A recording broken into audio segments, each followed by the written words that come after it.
경제 뉴스가 연예 뉴스처럼 들리는 그날까지 경제 브리핑 불편한 진실.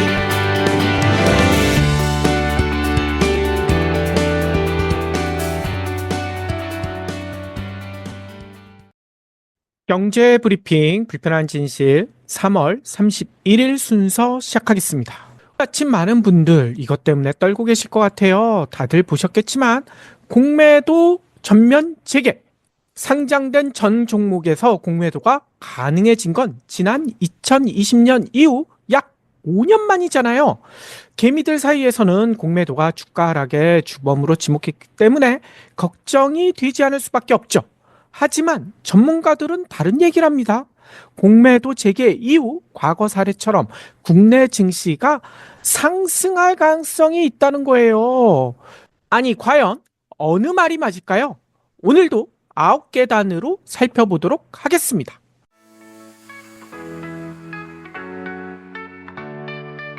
요즘 활력이 넘쳐 보여요. 비결이 있나요? 레몬즙 마셨을 뿐인데요. 나도 홈쇼핑에서 레몬즙 사서 마셨는데 효과 없더라고요. 아무 레몬즙이나 마시니 그렇죠. 기왕이면 세계적인 레몬 산지 스페인에서 생산된 레몬으로 만든 것을 먹어야죠. 그것도 레몬 한 개를 그대로 한 포에 담은 레몬즙을 마셔야 해요. 그런 레몬즙도 있나요? 경불진의 오랜 깐부 브리오 비타민에서 살 수 있는 레몬즙이 있잖아요. 유기농 인증을 받은 데다 레몬 이외에는 아무것도 넣지 않아 안심할 수 있어요. 우와, 국내 유기가공식품 인증은 물론 유럽연합 유기농 인증까지 받아 믿을 수 있겠군요. 간편하게 1일 레몬하면 요즘 유행하는 독감도 걱정 없어요. 네이버나 카카오에서 브리오 비타민을 검색해서 1일 1레몬 하세요.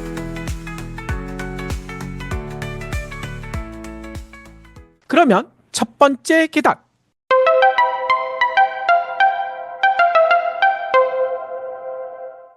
모든 종목에서 공매도가 가능해지나요? 다들 아시다시피 공매도는 글자 그대로 없는 것을 판다는 그런 의미죠. 보유하지 않은 종목에 대해 매도 주문을 내는 그런 거래 기법을 말합니다. 따라서 주가가 하락하는 것으로 예상되는 종목을 미리 판 뒤에 나중에 되갚는 것. 그 과정에서 차익을 챙기는 것을 뜻하죠. 과거 2021년 5월에는 코스피 200, 코스피 150, 총 350개 종목에 대해서만 공매도를 허용했었어요. 하지만 2023년 11월에는 전면 중단했고, 그러고 5년 만에 다시 공매도가 재개되는 건데요. 공매도를 할 수 있는 종목, 이번에는 2,700여 개에 달하는 국내 증시 전 종목 대상입니다. 모든 종목에서 공매도가 가능해진다는 거죠.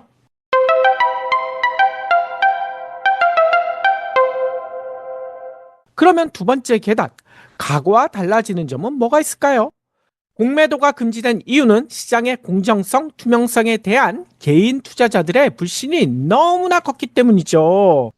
개인들은 기관, 법인 투자자들의 공매도가 주가 하락을 압박한다. 이들의 자금력뿐만 아니라 제도적으로도 개인과 동일한 출발선상에 있지 않다. 이렇게 주장해 왔잖아요. 한마디로 공매도 시장 기울어진 운동장이다. 이런 뜻이죠. 그래서 이번에 공매도를 전면 재개하면서 이런 불신을 불식시키기 위한 제도적 보완이 상당히 됐다고 금융당국은 강조합니다. 그 대표적인 것이 뭐냐? NSDS, 공매도 중앙점검 시스템이거든요. 네이키드 쇼 셀링 디텍팅 시스템, 요거를 줄인 약자인데요. 세계 최초로 도입됐다. 금융당국은 강조를 합니다. 그래서 이 시스템은 공매도 거래 기관들이 각사 잔고 관리 시스템을 통해 잔고 정보를 거래소에 제출하잖아요. 그러면 거래소는 실시간으로 매도 가능 잔고, 매매 정보를 비교해서 무차익 공매도, 요게 문제잖아요. 요거를 차단할 수 있다라고 강조를 합니다. 거래소는 별도의 잔고 산출 기능을 통해 기관이 보고한 잔고와 비교해서 모든 매도 주문을 검증한다. 뭐 이렇게 얘기하고 있고요.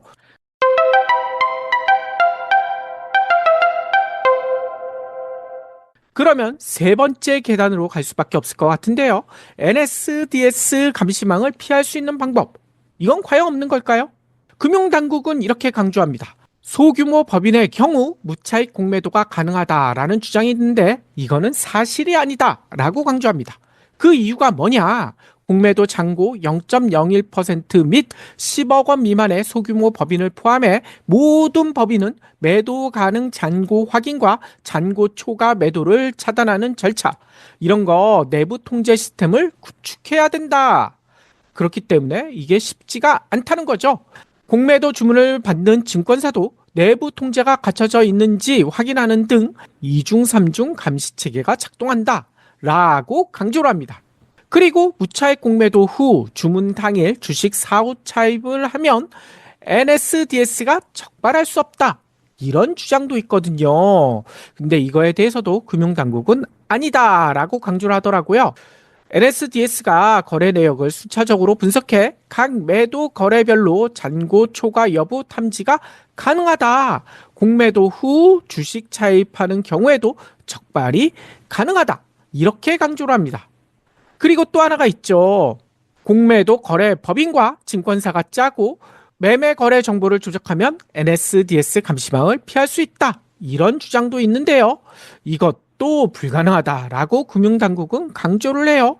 공매도 거래 법인이 증권사를 통해 제출한 장내 거래 정보는 거래소에 접수된 후 거래 원장에 별도 기록 보관되기 때문이라는 거죠. 이를 조작하는 거 사실상 불가능하다라고 금융당국은 강조를 합니다.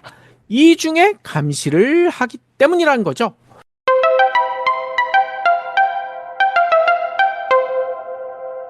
그러면 네 번째 계단, 개인과 기관의 출발선도 같아졌을까요? 이게 가장 큰 문제잖아요.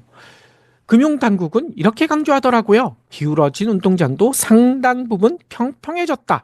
그동안 기관들에게만 장기 주식 대여가 가능했던 점을 고쳐 기관과 개인의 주식 대여 조건을 통일했다. 한마디로 게임의 룰은 하나다, 이렇게 강조를 합니다.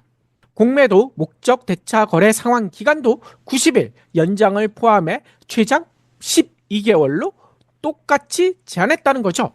근데 여기서 좀 궁금한 게 있어요. 왜 하필이면 12개월일까? 미국, 영국, 홍콩, 싱가포르는 상환 기간 제한이 아예 없거든요. 대만은 최장 18개월입니다. 따라서 이런 추측이 가능하죠. 공매도에 대한 인식이 그동안 좋지 않았기 때문에 글로벌 스탠다드보다 강화된 제한을 하는 것이다, 이렇게 볼 수가 있다는 거예요. 또 기존에는 기관과 개인 간의 신용 차이를 이유로 개인에겐 담보 비율이 140%가 적용됐지만 앞으로는 기관의 대차, 개인의 대주 담보 비율도 105%로 동일해진다. 한마디로 게임의 룰은 하나다, 이렇게 강조를 합니다.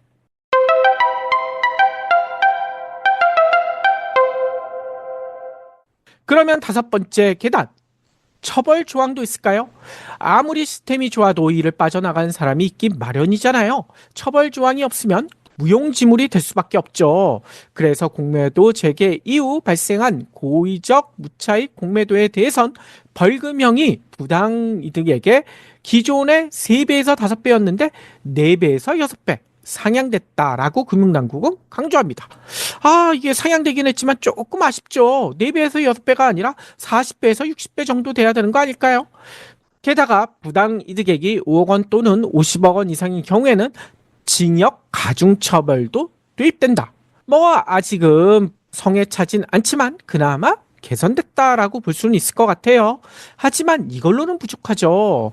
그래서 무차익 공매도와 불공정 거래에 대해 금융투자상품 거래 제한, 임원 선임 제한, 계좌 지급 정지를 도입하는 제재 수단 다양화는 다음 달 23일부터 시행될 예정이다 라고 금융당국은 강조합니다.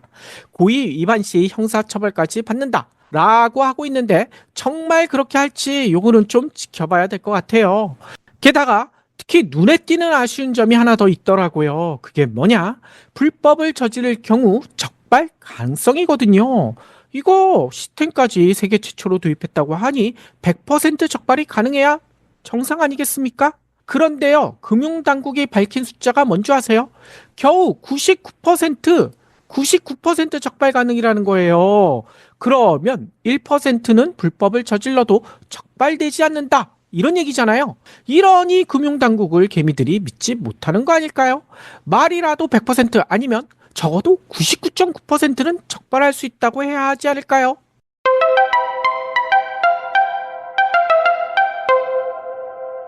여섯 번째 계단.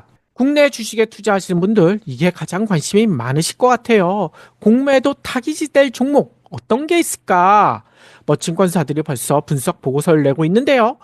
증권사들의 주장에 따르면 단기간에 대차 잔고가 늘어난 종목을 주의해야 한다라고 지적하더라고요. 공매도 전 차입 물량을 확보해야 하는 만큼 대차 잔고가 먼저 증가하는 경우가 많기 때문이다. 이미 외국인이 2억 주를 장전했다라는 이야기도 있더라고요. 여기에 더해 개별 주식 선물이 없는 종목을 주의해야 한다라는 충고도 있는데요. 외국 기관 투자자들은 공매도 거래가 금지되는 동안 개별 주식 선물을 팔아 숏 포지션을 구축해 공매도를 대체해 왔거든요.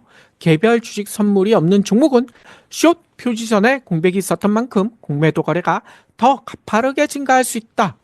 이런 의미랍니다. 이 밖에 주가 순자산 비율, PBR 다들 아시죠? 이게 고평가된 상태이고 업황이 단기간에 좋아지기 어려워 주당 순이익, 그러니까 EPS 전망치가 하향 조정된 경우도 공매도 거래가 늘어날 수 있다라고 설명합니다. 이런 요건에 해당되는 대표적인 종목 어디일까요?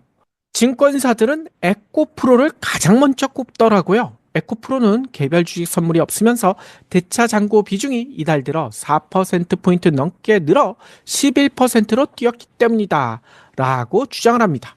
개별 주식 선물이 있기는 하지만 대차 잔고 비중이 높은 에코프로 BM, 포스코 퓨처 M, LNF 등도 공매도 재개 후 변동성이 커질 수 있는 종목으로 꼽히고 있거든요.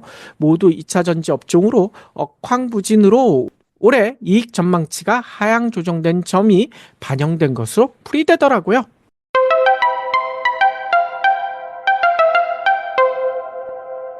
그러면 일곱 번째 계단. 공매도가 재개되면 정말 주가가 떨어질까요? 일시적인 하락 압력이 될 수는 있습니다. 시장 전반의 거래량이 늘어 단기적으로 변동성이 확대될 가능성도 있죠. 공매도가 금지됐다가 재개된 과거 사례를 보면 한 달 동안은 하락하는 모습을 보이긴 했거든요. 하지만 3개월 후에는 대체로 안정을 찾더라고요. 공매도 재개 후 외국인의 시장 참여가 늘면서 수급 환경이 개선될 수도 있죠.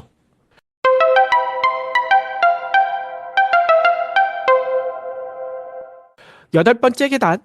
공매도 개미들은 대부분 싫어하기는 하지만 공매도에 순기능도 있거든요. 아니, 정말 순기능이 있어? 화제를 모았던 에코프로 BM의 갑작스런 코스피 이전 상당 철회 공시, 이것 때문에 난리가 났었잖아요. 이 11%대 급락을 하기도 했었고요. 그리고 배터리 아저씨가 강조를 했었던 금양의 몽골의 광산 매출 전망치 하향 조정, 이것도 정보 비태칭으로 개미 투자자들이 큰 피해를 본 사례잖아요. 관련 기업 주주들은 일부 동의하지 않겠지만 해당 기간에 공매도가 허용됐더라면 어떤 일이 벌어졌을까요? 개인 투자자들, 개미들의 피해가 줄어들 가능성이 매우 크다는 거죠. 왜냐하면 공매도 투자자들, 일반 투자자와는 차별화된 시각에서 전문적인 정보를 분석하고 생산하기 때문입니다. 기업이 공시한 불안전 정보를 심층적으로 검증하고 위험스러운 기업 활동에 대해 감시자 역할도 수행하고요. 기업의 과대평가된 가치, 경영상 불법 행위, 불투명한 회계 처리, 이런 것들도 포착한다는 거예요. 이런 상 공매도 투자자들의 손실은 무한대이기 때문에 이들, 그러니까 공매도 투자자들은 투자 대상 기업에 대해 철저한 실사와 분석을 진행할 수밖에 없기 때문이라는 겁니다. 실제로 공매도 투자자들이 기업 부정행위를 발견하기도 했어요. 대표적인 사례가 있죠. 바로 앨런 사태, 다들 기억나시죠? 2001년에 벌어졌던 이 앨런 사태, 월가의 저명한 공매도 투자자 짐 차노스는요, 2년간 주가가 4배나 급등했던 앨런의 회계 자료를 의심했었다는 거예요. 이를 계기로 회계 조작이 드러나면서 결국 회사가 문을 닫았었거든요. 결국 미국 역사상 최대 기업 파산으로 이어졌었죠. 2016년 단 일이 벌어집니다. 독일의 핀테크 기업 와이어카드를 부패 기업이라고 공매도 공세를 펼치자 회사 측은 앵글로색슨의 음모다라고 반박을 했거든요. 하지만 얼마 안 가 실제로 분식회계가 드러나서 파산한 바가 있습니다. 뿐만 아니라 스타벅스를 한때 위협했던 중국의 루이싱 커피, 여기도 회계 부정을 폭로하고 니콜라의 수소 트럭의 사기 행각을 밝혀낸 것도 누구였느냐? 바로 공매도 투자자들이었다는 거죠.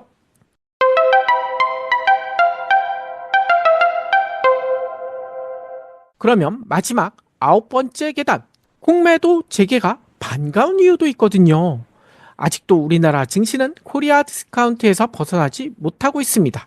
정부와 언론이 밸류업을 얘기하지만 지배주주가 일반 주주의 이익을 침해하는 의사결정, 상장 전 비공개 이면 계약, 증권 신고서와 큰 차이를 보이는 실제 실적, 회계 분식으로 상장 폐지를 회피하는 부실기업 등 신뢰를 무너뜨리는 뉴스가 지금 끊이질 않고 있지 않습니까?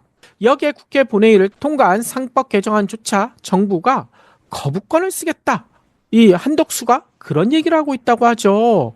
하나 에어로스페이스처럼 기업 총수를 위해 마음대로 유상증자를 해도 막을 방법이 없는데도 말이죠. 이런 상황이기 때문에 공매도 재개가 오히려 반가울 수도 있는 것 같아요. 주주를 속이고 등한시하는 기업을 혼내줄 무기가 우리에게도 생겼기 때문이란 거죠. 따라서 앞으로는 공매도 세력이 붙는 기업에는 무슨 비리나 문제가 있는 것은 아닌지 의심해 볼 필요가 있어 보여요. 아무리 언론이 쉴드를 쳐도 말이죠. 바로 이 점이 현명한 경불진 애청자분들이 공매도 재개를 바라보는 관점이 돼야 될 것 같아요. 위기가 기회가 될 수 있지 않습니까?